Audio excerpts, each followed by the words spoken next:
Jai Radha Madhava Kunj Bihari Radha Madhava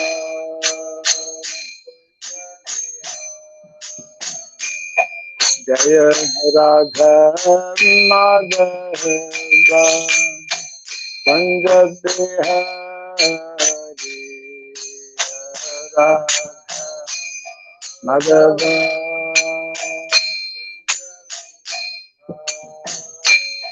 Jaya Gopi Jana Vallabha Girivara Hari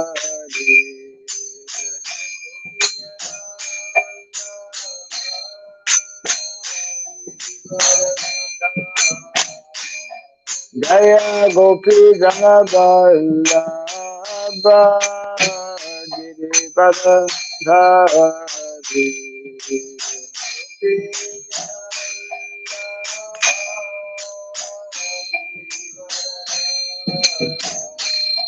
Jaya Radha Madhava Kunj Bihari Radha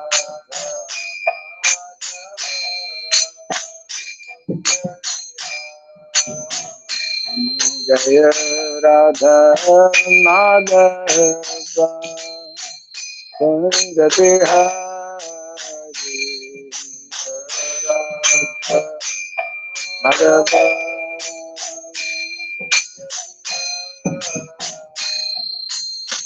Gopi Jana Vallabha Girivara Hari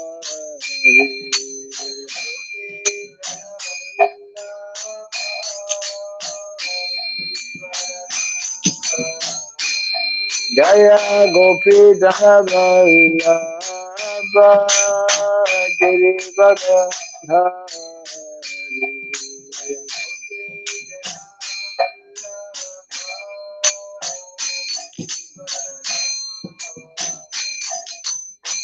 Yashodanandana Rajadanandana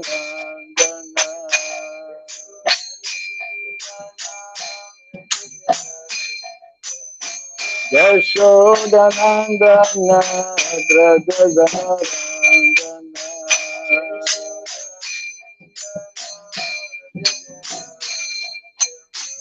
Yamuna Tira Vanachari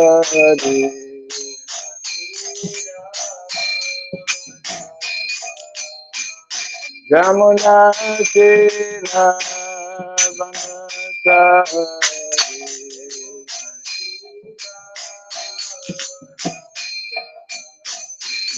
Jaya Radha Madhava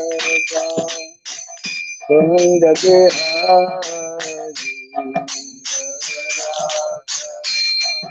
Radha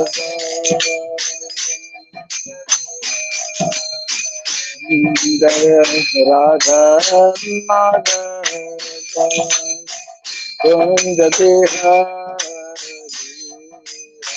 Radha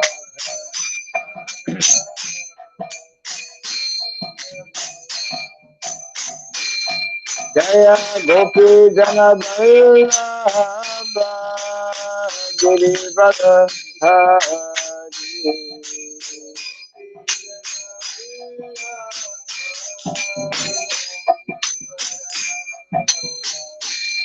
Jaya Gopi Jana Vallabha Girivara Hari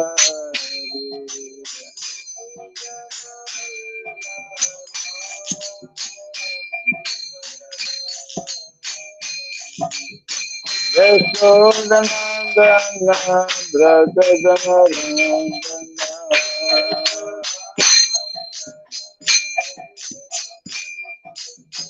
Yashodanandana Brajadanandana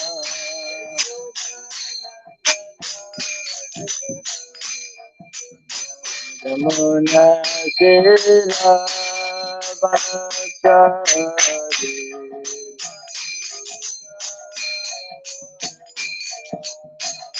Yamuna Tera Banachari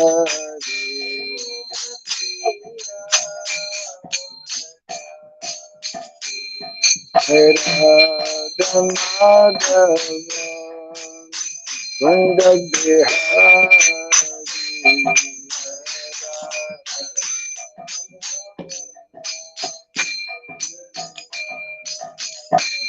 Radha Madhava Kunda Bihari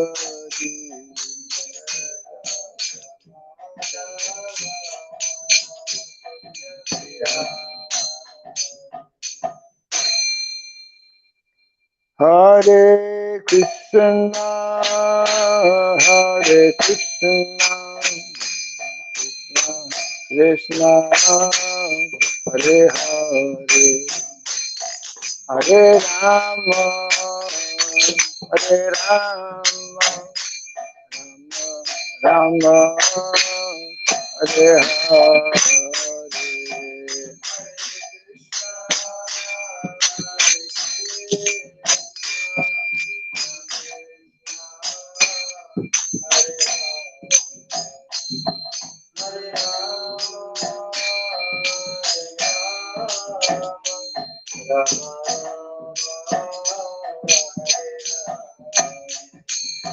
Hare Krishna, Hare Krishna, Krishna Krishna, Hare Hare, Hare Rama, Hare Rama, Rama Rama, Hare Hare.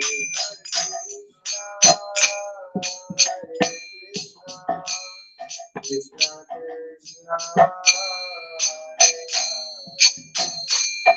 Hare Rama,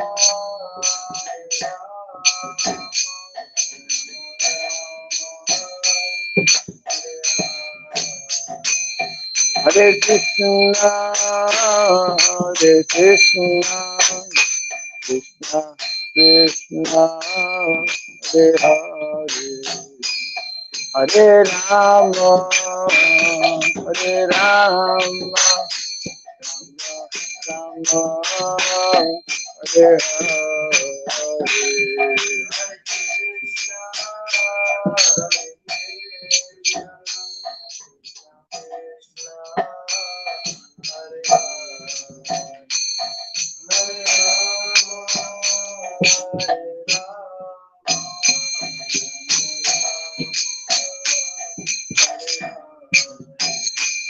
Hare Krishna, Hare Krishna, Krishna Krishna, Hare Hare, Hare Rama, Hare Rama, Rama Rama, Hare Hare.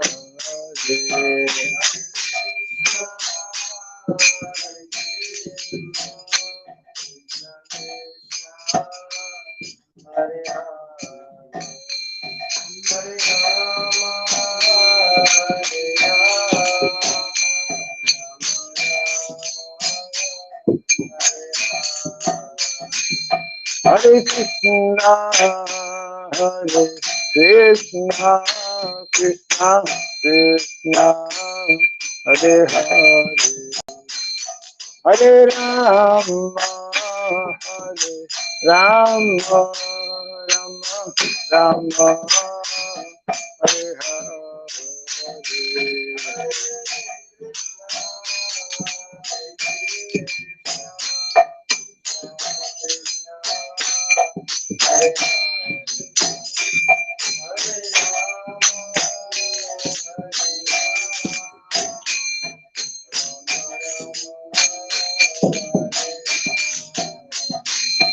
Hare Krishna, Hare Krishna, Krishna Krishna,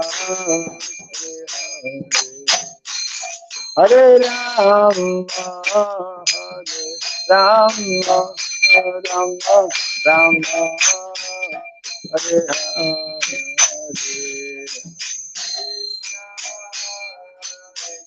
Hare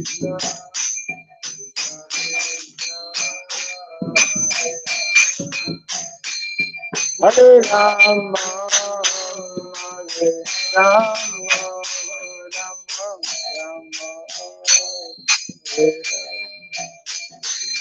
Hare Krishna, Hare Krishna, Krishna Krishna, Hare Hare, Hare Rama, Hare Rama, Rama Rama, Hare Hare,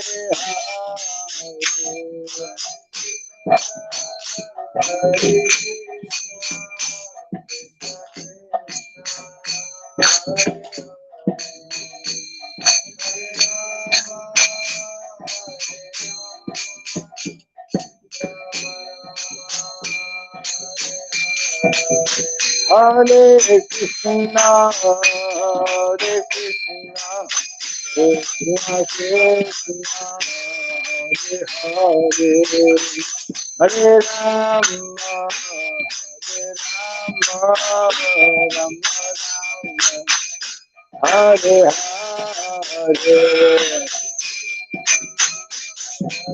Hare Hare.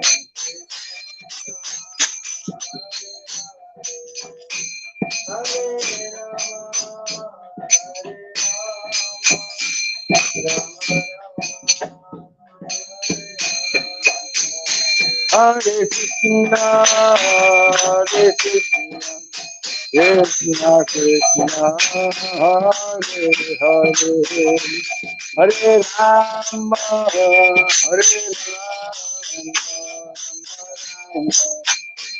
Hare Rama, Hare Hare.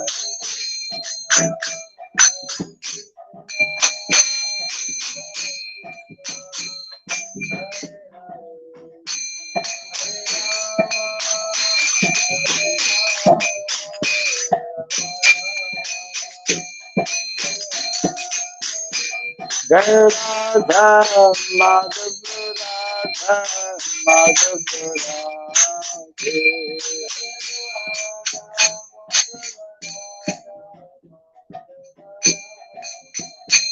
Jai Radha Madhava, Radha Madhava Radhe.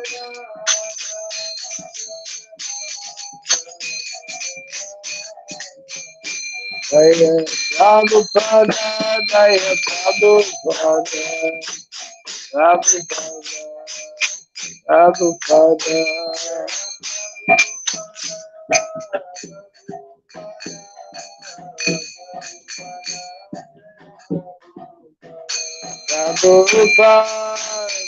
Prabhupada, Prabhupada, Prabhupada,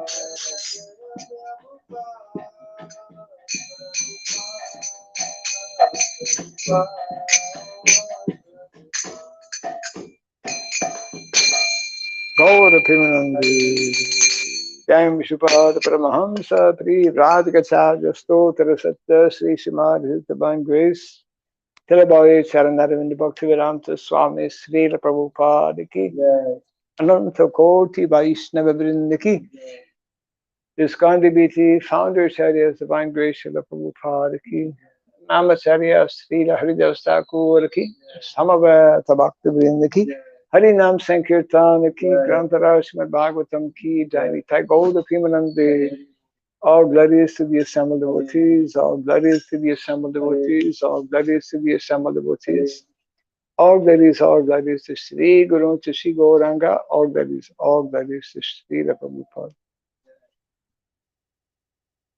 Om Ajnanatimirandasya Gyananjana Shalakaya Chakshurunmilitam Jena Tasmai Sri Gurave Namaha.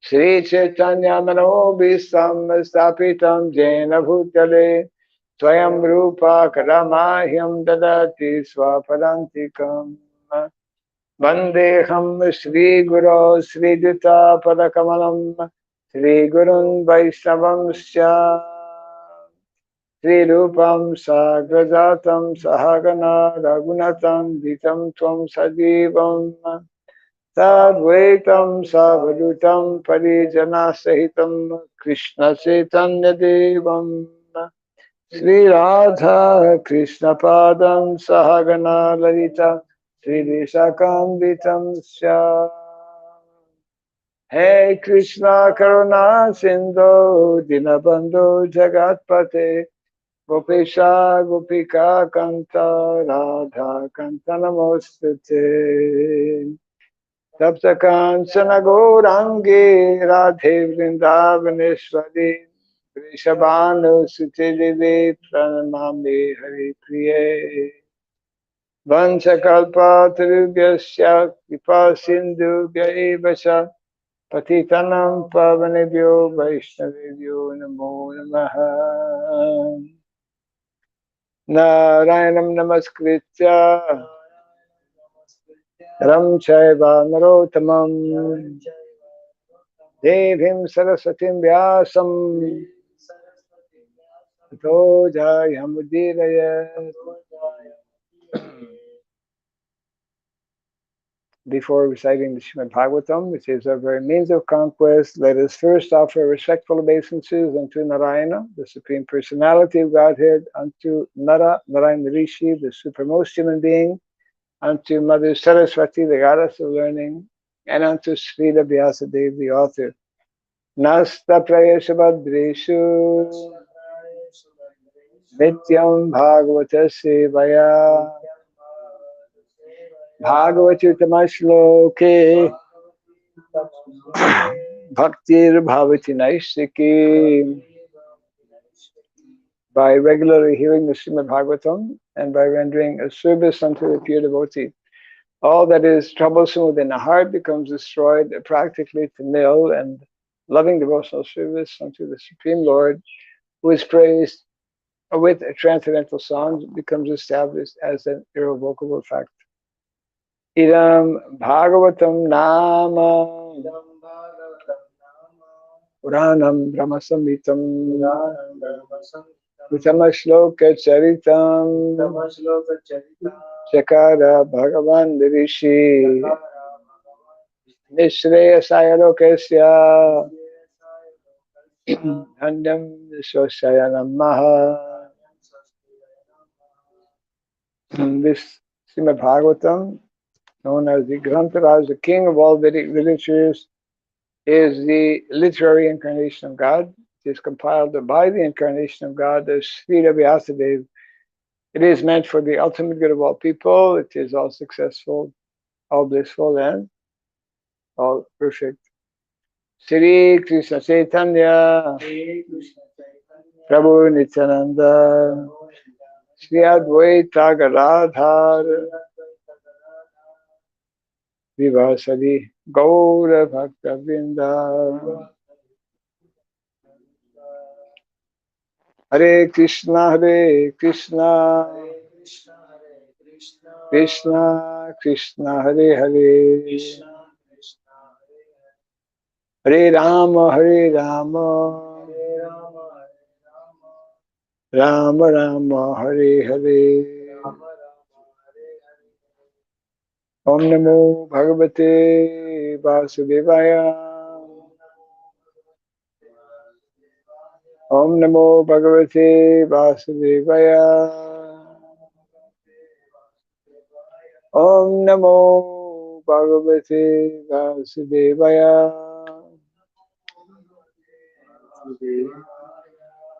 Om Sarabhyaya Namaha. Om Sarabhyaya Namaha. Om Sarabhyaya Namaha.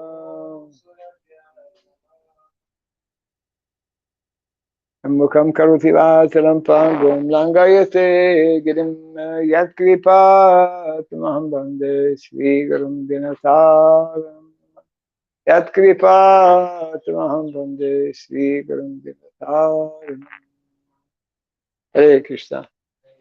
Welcome to our morning Bhagavatam class.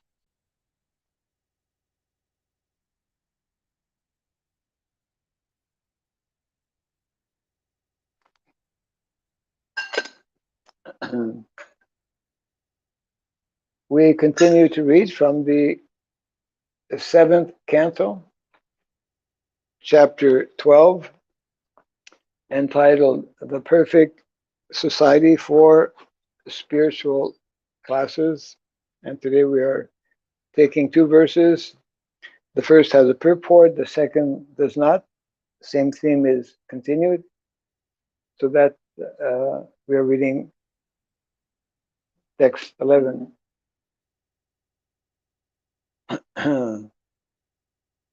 Etat sarvam grihastasya tamam natam yater api guru vritir vikalpena grihastasyartu gaminaha etat sarvam grihastasya etat sarvam grihastasya samam natam yatedapi guru vrittir vikalpena grihastasyartu gaminaha etat sarvam grihastasya samam natam yaterapi guru vrittir vikalpena grihastasyartu gaminaha etat sarvam grihastasya samam natam yaterapi guru vrittir vikalpena grihastasyartu gaminaha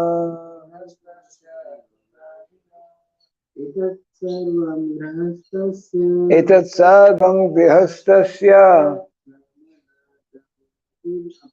samam natam yaterapi guru vrittir vikalpena grihastasyartu gaminaha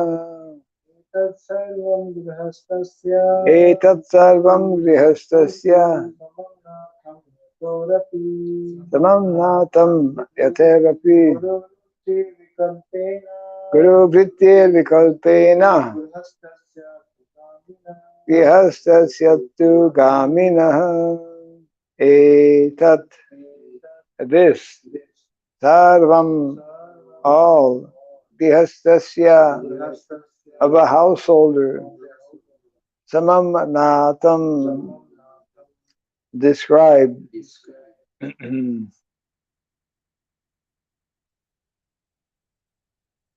yate api even if the person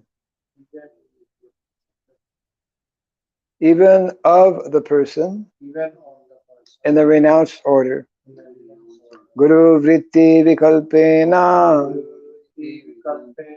to follow the orders of the spiritual master grihastasya of the householder ritu gamina accepting sex only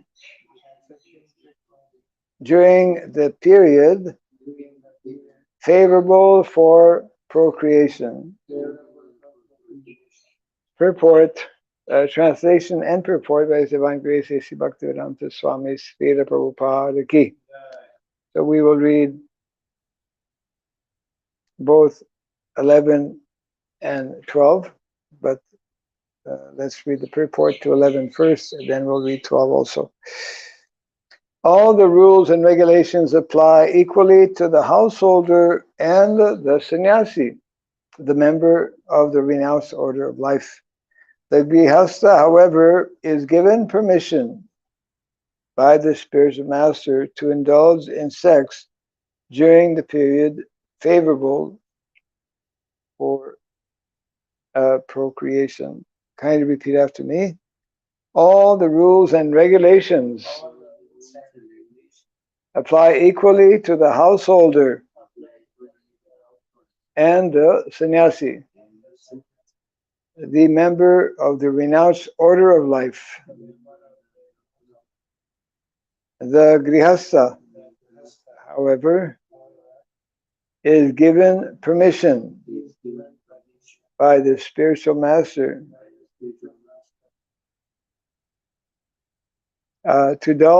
to indulge in sex during the period favorable for procreation. Report. It is sometimes misunderstood that a grihastha, a householder, is permitted to indulge in sex at any time. This is a wrong conception of grihastha life.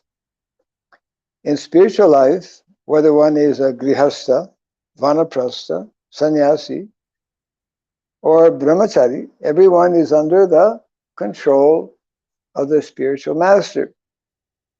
For brahmacharis and sannyasis, there are strong restrictions on sexual indulgence. Similarly, there are strong restrictions for grihasthas.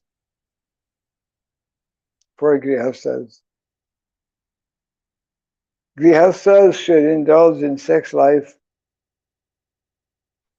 only in accordance with the order of the Guru. Therefore, it is mentioned here that one must follow the orders of the spiritual master. Guru Vitir Vikalpena. When the spiritual master orders, the grihastha may accept sex life. This is confirmed in Bhagavad Gita 7:11. Dharma viruddho bhuteshu kamosmi.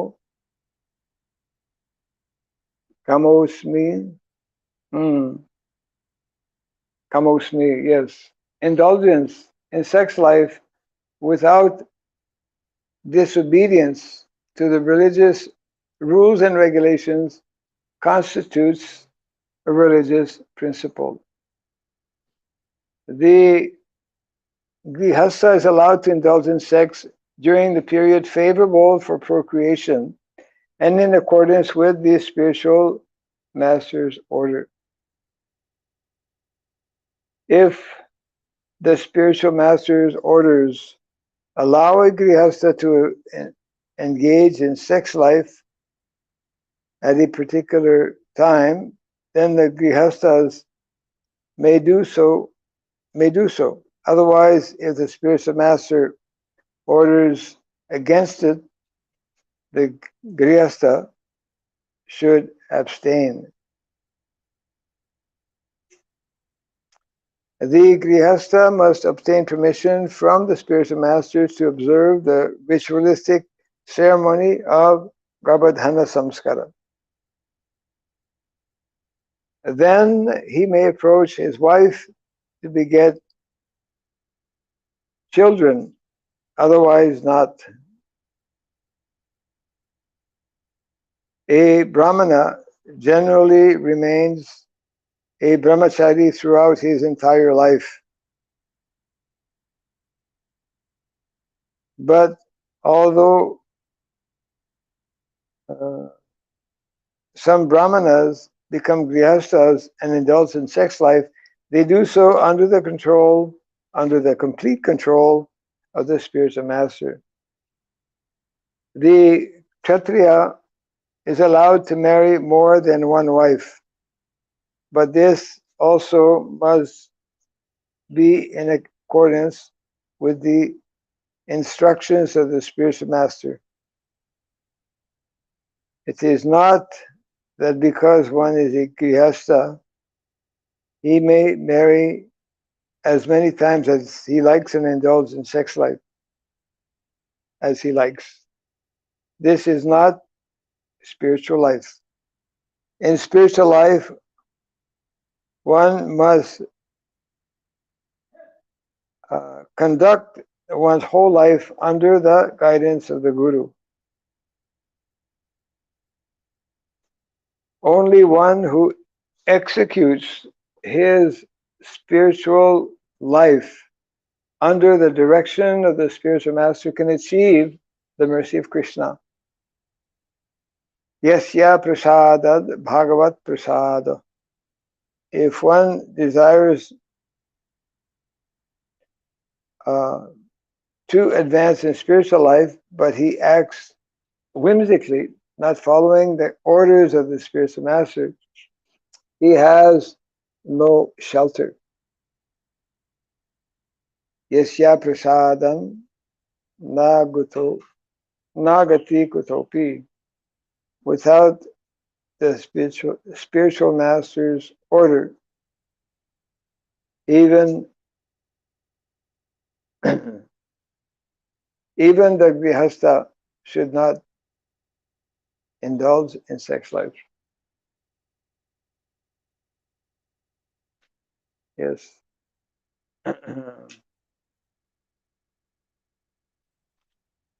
Translation again. All the rules and regulations apply equally to the householder and the sannyasi, the member of the renounced order of life. The grihastha, however, is given permission by the spiritual master to indulge in sex during the period favorable for procreation.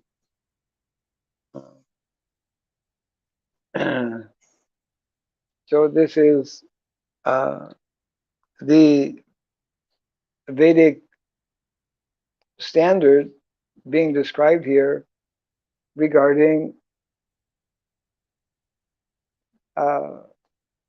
sex life within the Grihastha ashram. We were discussing last few days how when one knows, understands what is the primary goal of life, which is again and again very clearly explained, very clearly, very strongly emphasized actually in the Shastra, that this human form of life is very, very rare, and that it is attained for the primary purpose of self-realization. Then, only then, only then, these types of instructions can be understood and be accepted. Otherwise, not, isn't it? When we read such type of instructions and purports, explanations as given by Srila Prabhupada to common ordinary people who have no understanding of spiritual life, no understanding of what the purpose of life is, they find this unacceptable, isn't it? They cannot accept. And one main reason, of course, is that they've not been educated nor trained since their early childhood. So even for devotees, this is very, very difficult and even controversial. Prabhupada is making it very clear here, and so is the text, that sex life is for the purpose of procreation. So this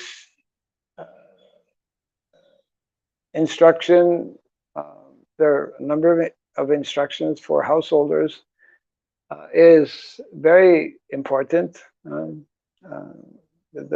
importance of it begins from the Garbhadhana Samskara, which just like when Prabhupada was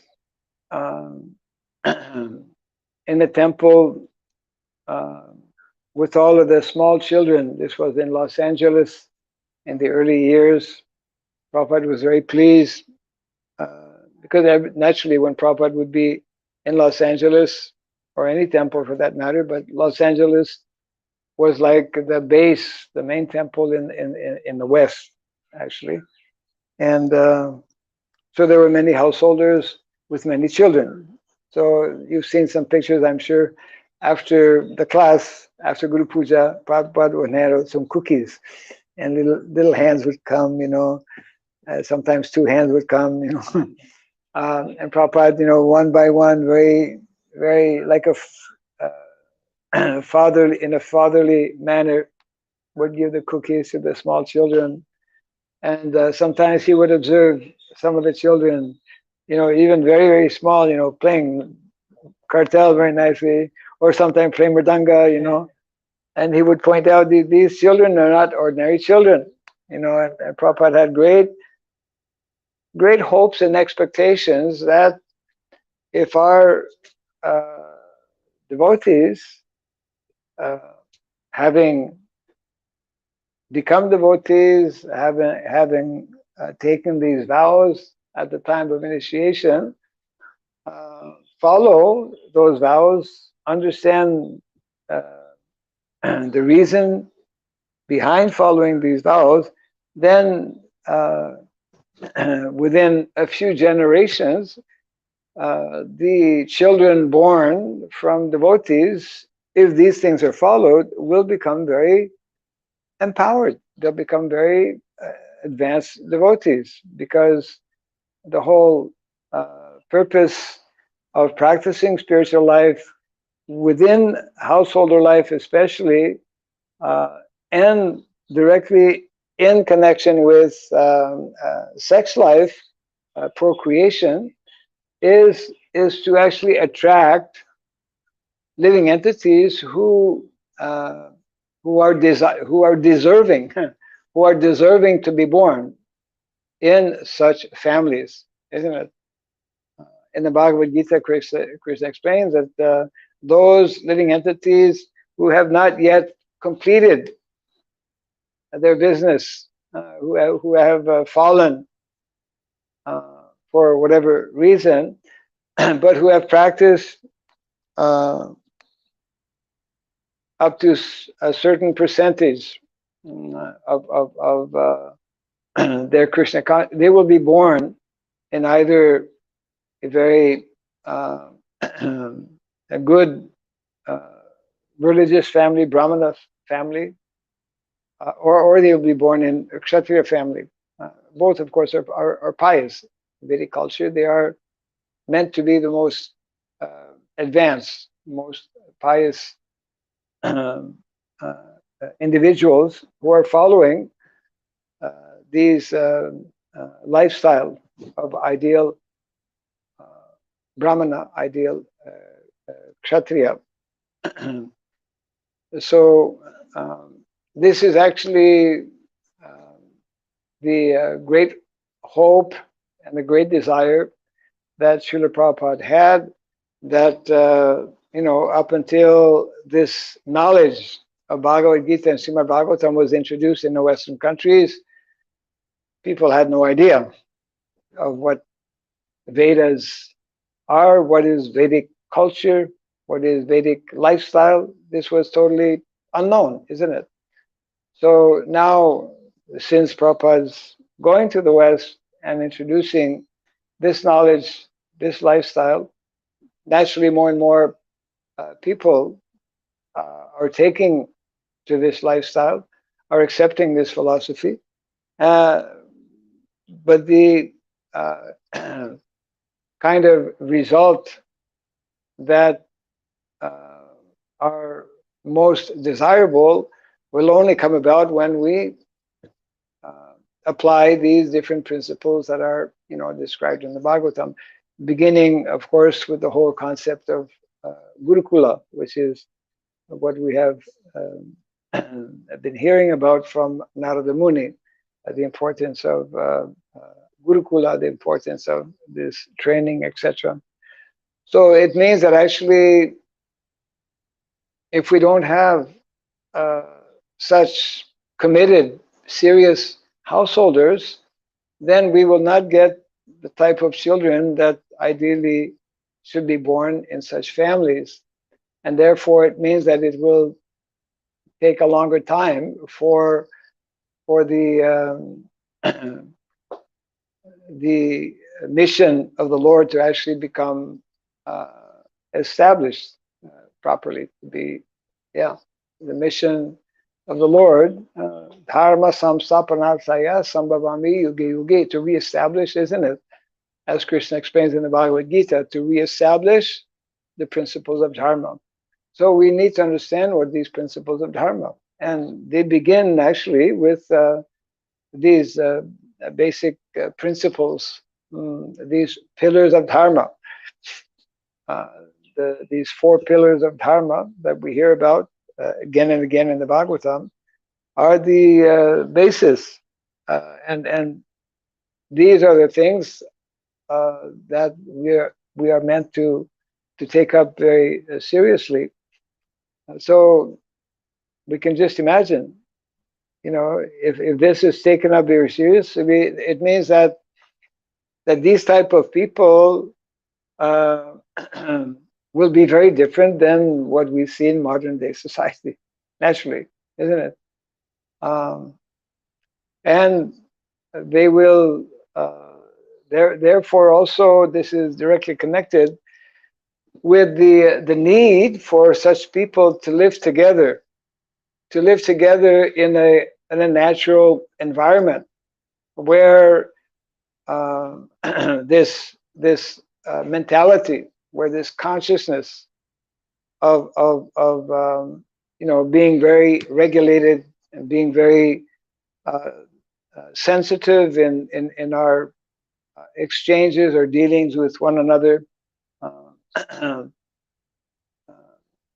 when these things are practiced, then the end result is that you have, Prabhupada would explain how the whole purpose of Krishna consciousness is to actually take someone from a very uncultured and let's say raw condition to make them into civilized human beings, isn't it?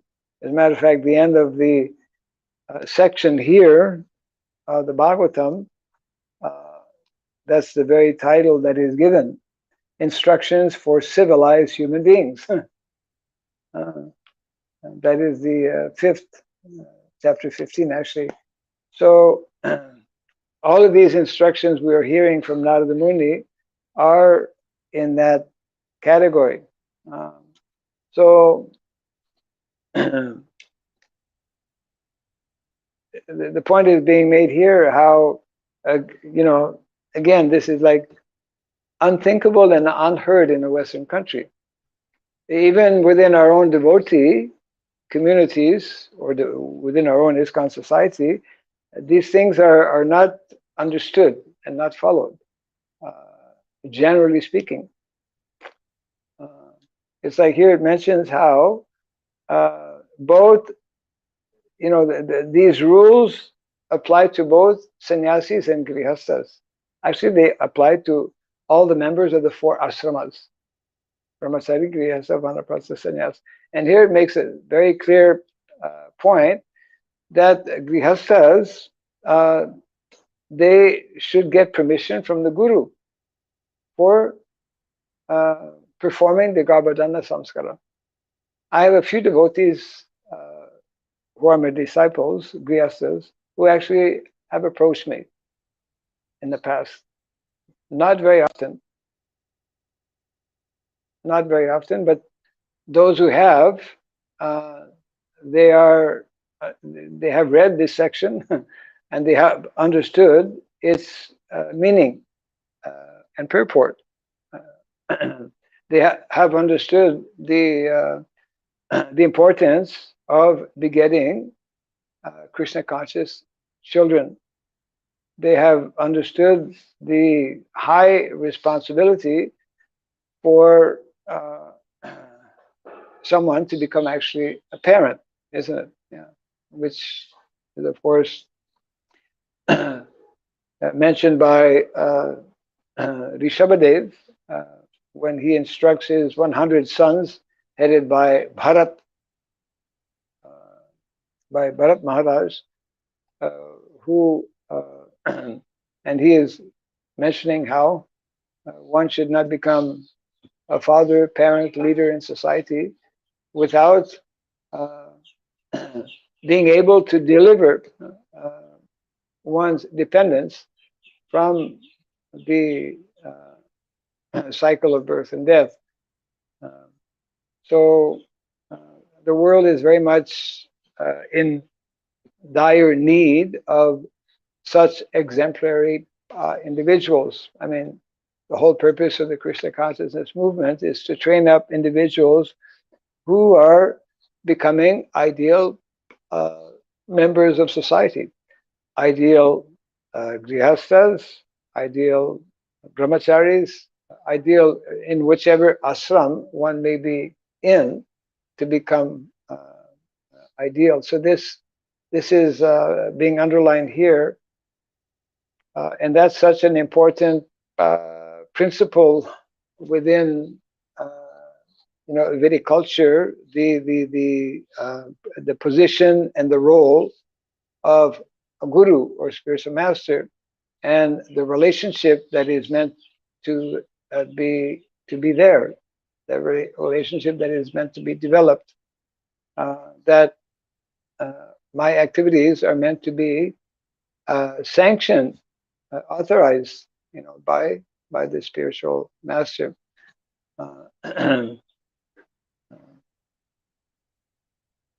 So when such practices are followed, then naturally we can expect very, very good results, and we will see. We're beginning to see. Actually, we do see some of our children born in our devotee families, how some of them, learn shlokas very quickly and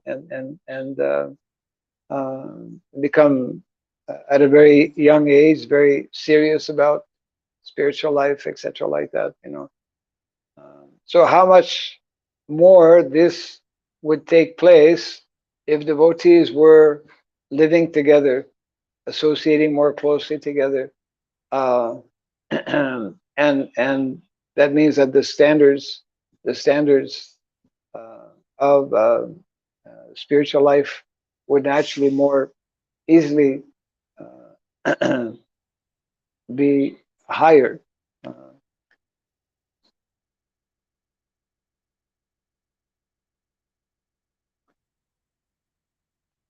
We also mentioned about the other text. I'll just read because it doesn't have a purport, and that is text number 12, which is following. Let me see here. Yeah. Andana Byanjanon Marda Stri Abalek Mission Madhu Srag Gandha Lepa Lankaram Chayur Ye Brihad Vrataha. Translation: Brahmacharis or grihasthas who have taken the vow of celibacy, as described above, should not indulge in the following: applying powder or ointment to the eyes.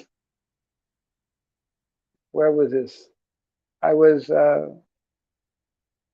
some time back, one devotee had shared a document of we spoke about this particular one community that is quite prominent in the West, Amish people, who they're a religious group, Christians, who have kept their tradition going back like a few hundred years. So it makes a little bit odd, especially in America, because America has gone ahead with modernization, so to speak, and like they travel still in horse buggies. They're not so much into cars. They're not into machines, you still see them. You still, even today, it's like they have horses and they go from one place to another by horse buggy. Just like Vedic culture, the recommended way of traveling is by bullock cart. So Prabhupada says, one devotee was asking uh, when this discussion was ongoing, Prabhupada was telling, yes, we should reintroduce this bullock cart traveling. And the devotee was asking Prabhupada, this is like, is this really, uh, is this just ideal or is this uh, practical? Prabhupada said, practical. He says, even you have to go from, let's say, Mayapur to Calcutta. Well, then you start in the morning and by evening, yeah. And sometimes we see pictures of somebody just sleeping on the bullock cart because the bullocks know, they know the route. They'll just, uh, so in that documentary, coming back to this Amish, it was a documentary on the Amish, and they were being interviewed. Different members were being interviewed, and I remember when Amish Mataji was introduced, being interviewed, and the person interviewing was asking, "So you don't wear makeup, I mean, this is putting, Mataji, they'll put whatever they do, or they'll put lipstick and all these things. So Mataji was saying that no, this is not allowed. We don't, So I mean, small example of even today a community in the West, in America, who follow what is being recommended here, for example, in the Shastra. I mean, this is just beginning the translation of the text here. Applying powder or ointment to the eyes, massaging the head with oil, massaging the body with the hands, seeing a woman or painting a woman's picture, eating meat, drinking wine, decorating the body with flower garlands, smearing scented ointments on the body and decorating the body with ornaments. These they should give up. These they should give up. So this is especially important for, well, it is mentioned brahmacharis or grihastas. Brahmacharis or grihastas. Who have taken the vow of celibacy as described above, as we just read, should not indulge in the following that we have just read.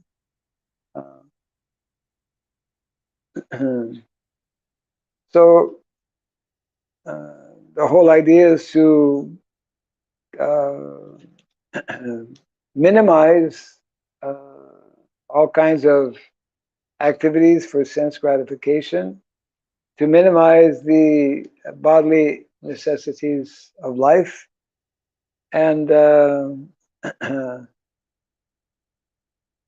yes, and Prabhupada makes this point at the end of the purport, that only one who executes his spiritual life under the direction of the spiritual master can achieve the mercy of Krishna. If one desires to advance in spiritual life, but he acts whimsically, not following the orders of the spiritual master, then he has no shelter. So I'll just read the text again. Text 11. All the rules and regulations apply equally to the householder and the sannyasi, the member of the renounced order of life.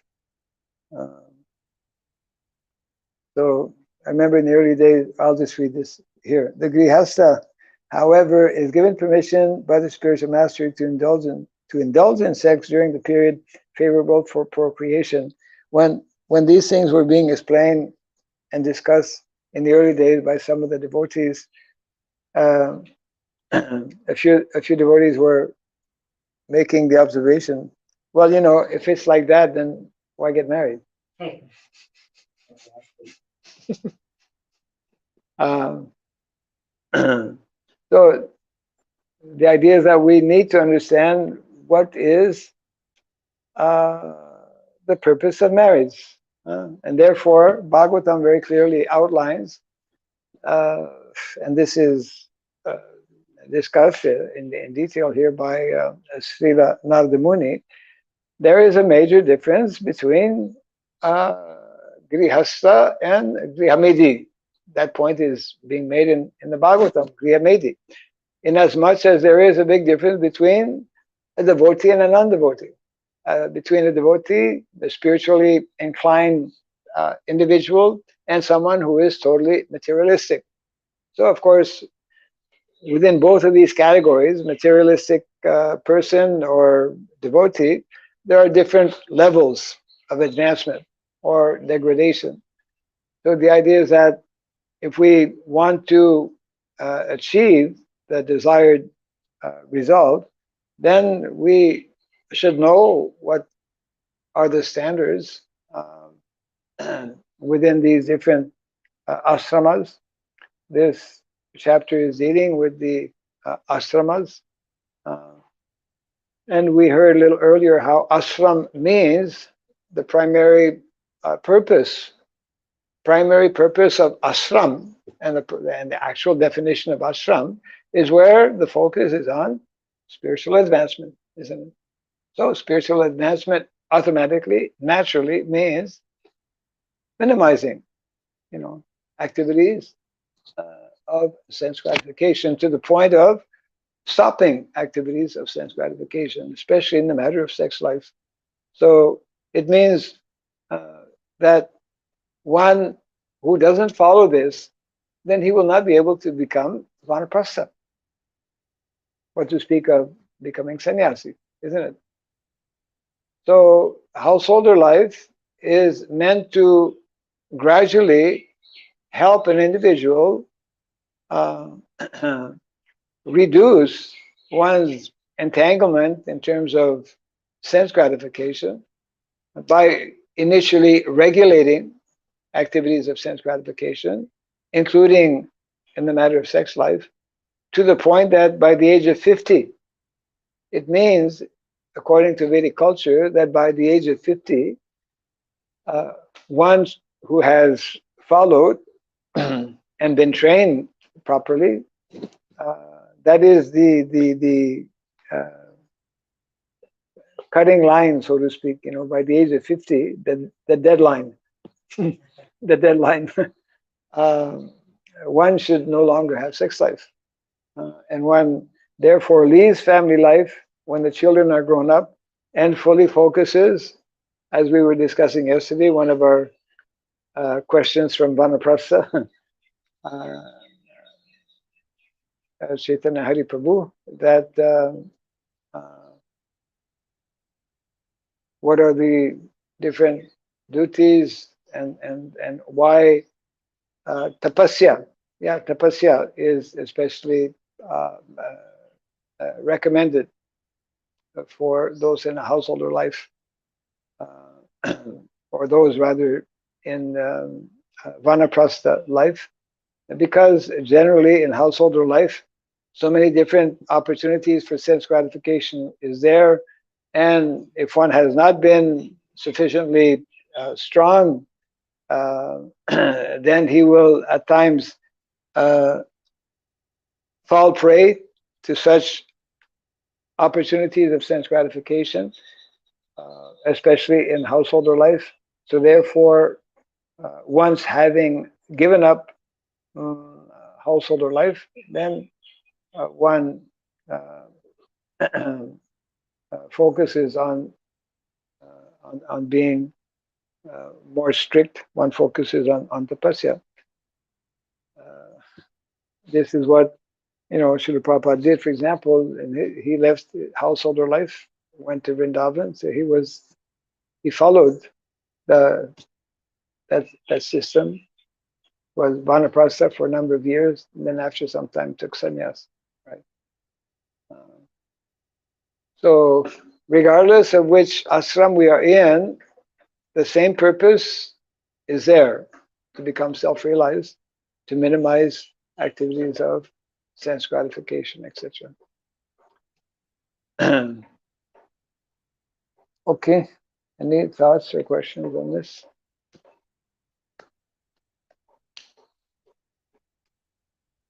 Yeah.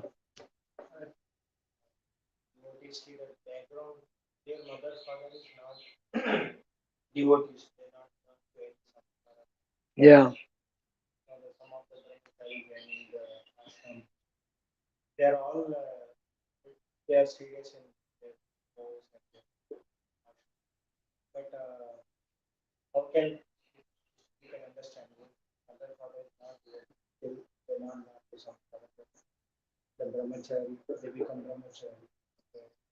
So what exactly is the question? That if the father and the mother are not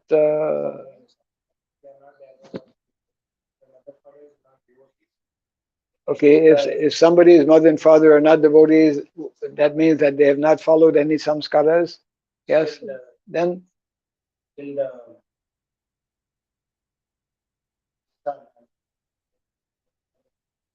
they become devotees. Yeah.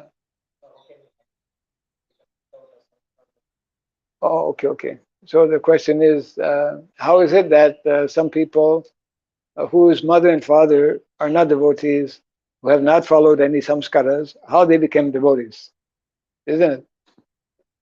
Well, the idea is that the everything is born on, rather, everything is connected with one's previous activities, karma. So even though one uh, may be born in a non-devotee family, uh, due to the mercy of Vaishnavas, one may be attracted and given that opportunity to take up spiritual life. So it could be simply based on the mercy of devotees, mercy of Vaishnavas. It's just like it was Prabhupada's mercy that, especially those in the very beginning, in the Western countries, whether America or Europe, India for that matter, as well, uh, because one particular individual, in this case Srila Prabhupada, went out of his way to introduce Krishna consciousness. So, so that is one reason how, even though one may not be at all qualified, not coming from Vedic culture, etc., by the mercy. So this is explained also by Kripa Siddha. One can become a devotee. One can attain perfection by the mercy of Vaishnavas. Also, Prabhupada explained, I've heard this from many devotees, some of the early devotees. Prabhupada, he mentioned that actually all of you who are joining this Krishna consciousness movement is because you have practiced in your previous life. Even though it's part of your karma to be born maybe and away from the Vedic culture, but as soon as the opportunity, like we hear testimonies about devotee, how you came to Krishna consciousness, and some of them, like just hearing the Hare Krishna Mahamantra or just seeing devotees, it's like something happened inside that, oh, this is important, or they became attracted. So Prabhupada, he makes this point how all of us, we are on our journey, isn't it? We have our own individual personal journey. Um, and many who come to Krishna consciousness have practiced previously and have possibly associated with one another as well. I mean, difficult for us to understand, but that factor is there, that many who come to Krishna consciousness, regardless of what background they may have come from in this lifetime, there is a connection with previous activities, either directly with devotees, either simply performing pious activities, because it is also explained how after performing so many activities that are in accordance with Shastra, one does get, after accumulating so much of pious merit, one gets the opportunity to come in contact with with the philosophy of Krishna consciousness, either by receiving a book, receiving prasadam, meeting a devotee, etc., like that. And we also, Prabhupada explains, of course, that is one of the important points made in the Nectar of Devotion, which is essential part of our philosophy, is that ultimately our very nature is to be devotees. Our very nature is to be eternal servants of Krishna. So when, for the first, Prabhupada explains when he was giving actually lectures in Vrindavan, that all of you who are, because he had many foreign devotees who were attending his classes. So he was mentioning all of you actually just a few years ago, 4 or 5 years ago, 3, 4 years ago, you had never heard about Krishna. You'd never heard about the holy name. You have taken to it because it is not something foreign. It is something that is natural. Simply, it needed to be awakened, isn't it? Krishna Bhakti Nitya Siddha Sadhya Kabunai Sravanadi Sudeshiti Karai Uday. So this Krishna Bhakti, it is the natural quality and position of all living entities. And especially by the process of hearing, it can be awakened like that. So, so that means that anyone from any kind of background, and sometimes we see some animals, becoming attached to devotees. Of course, prasadam is a big factor, because animals, like human beings, they like to eat. But we have examples in the Shastra also with Shivananda Sen, for example, that dog who had followed the devotees when they were on their way to Jagannath Puri, and that whole Leela where the dog actually reached Jagannath Puri even before the devotees, because as they were getting close to Jagannath Puri, the practice was that every evening that dog would be served prasadam when they would stop at one place to camp before proceeding the next day. And Shivananda Sen was especially particular about feeding this dog. But one time he came late, and he was asking where the dog was, and he was asking whether somebody had fed the dog, and they said no. So the dog had left. So he became very disturbed.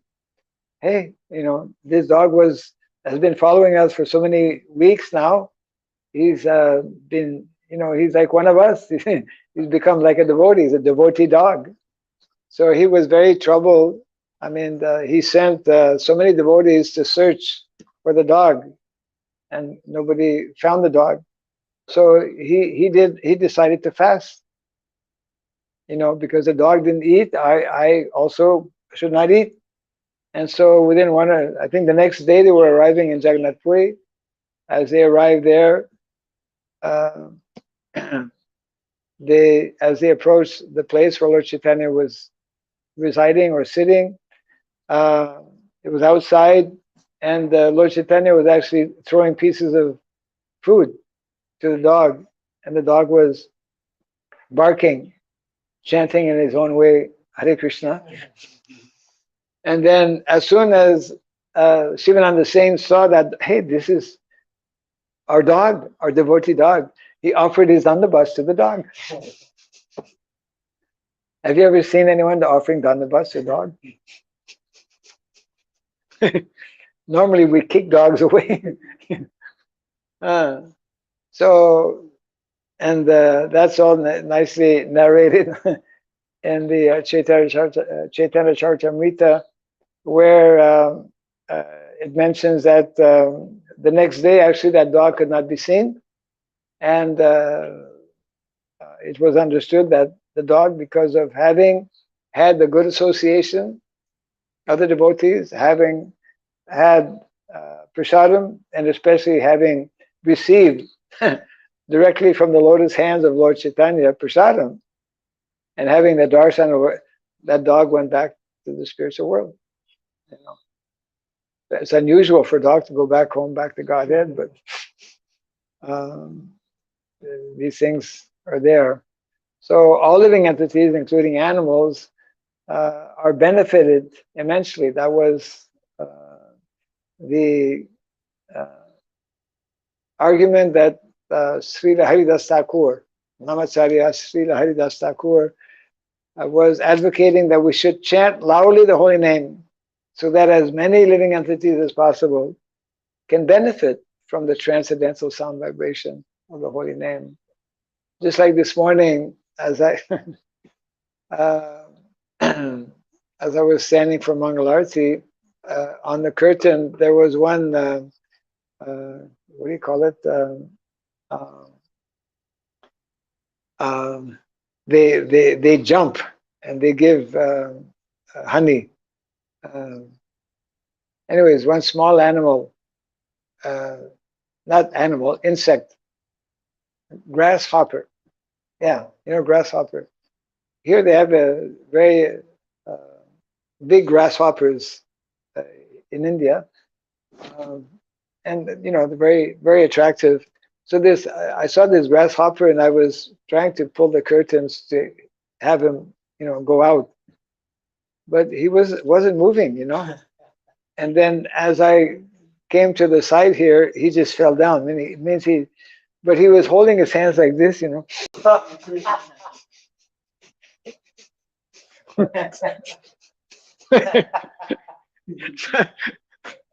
It's like, he left his body in, like in ashram. It's like ashram.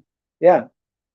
So, so many living entities benefit by the presence of devotees, by the presence of the holy name and whatnot. So that regardless of one's background, if one has that good opportunity, then as so many of us, especially from the Western world, have received, then one can easily become, at least take up to the process, and depending on how seriously one applies the process, then one can even, this is what is very unique and special about the mercy of Lord Chaitanya Mahaprabhu and the Sankirtan movement. Prabhupada explains what normally would take many, many lifetimes, in this one very short lifetime of Kali Yuga, one can actually become qualified to go back home, back to Godhead. You see, because of this process and opportunity that is given by Lord Chaitanya Mahaprabhu. Okay, we can close for now. Jai Grantaraj Srimad Bhagavatam Neki, Jai Sri Prabhupada Ki, Jai Nitai Gaur